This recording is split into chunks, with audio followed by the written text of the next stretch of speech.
Once upon a time, in a land full of wonders and mysteries, there lived a young girl named Miriam. Miriam was a child full of dreams, a heart full of questions, and a spirit eager to know the world around her. She lived in a small village in ancient Israel, where the sun shone bright during the day and the stars sparkled like diamonds at night. Miriam loved the stories her grandmother would tell her each evening, stories about the great people of faith in the Bible, stories that had been passed down for generations. One evening, as Miriam sat beside her grandmother near the warm fire, she asked, "Grandma, tell me a story about someone who trusted God with all their heart." Her grandmother smiled and began to tell her the story of a man named Abraham, who lived long ago, and how he trusted God even when things seemed impossible. The Call of Abraham. Long, long ago, there was a man named Abraham. He was very old, and he lived in a land far from the place we know as Israel. One day, God spoke to Abraham and said, "Abraham, I want you to leave your home and your family and go to a new land that I will show you. There, I will make you the father of many nations, and I will bless you." But this was a big decision for Abraham.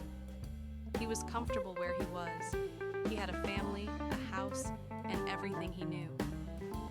But Abraham trusted God, and without hesitation, he packed his belongings and set off on a journey into the unknown. Abraham didn't know where the land was, or how long it would take to get there. He just knew that God was with him. God promised Abraham that his descendants would be as many as the stars in the sky, even though Abraham and his wife Sarah were very old and had no children. Yet Abraham believed in God's promise. And do you know what happened, Miriam? God kept his promise.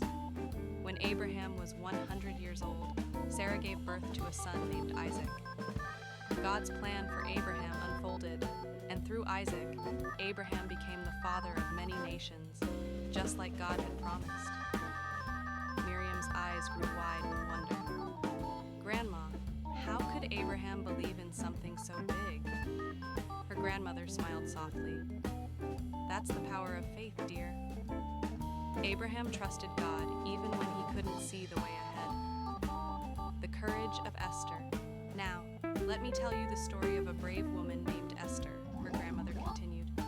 Esther was a young Jewish woman who lived in a foreign land, and she found herself in a place where God's people were in great danger. The king of that land, King Xerxes, had a wicked advisor named Haman, who plotted to destroy all the Jewish people in the kingdom. When Esther heard about this, she could have stayed silent, hoping the danger would pass her by. But Esther knew that if she did nothing, the people would perish. "But Grandma, wasn't Esther scared?" Miriam asked, curling up under her blanket. Her grandmother nodded. "Yes, Miriam, Esther was afraid, but she trusted that God had placed her in the palace for such a time as this. She bravely went before the king, even though it was against the law to approach the king without being summoned.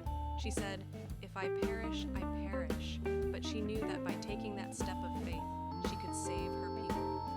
And guess what, Miriam? When Esther went before the king, he welcomed her and he listened to her. Because of her courage and faith, God turned the heart of the king, and Haman's wicked plans were stopped. Esther's faith saved an entire nation." Miriam thought for a moment. So even though Esther was scared, she still did the right thing? "Exactly," her grandmother said. "Faith often means doing what is right, even when we're afraid."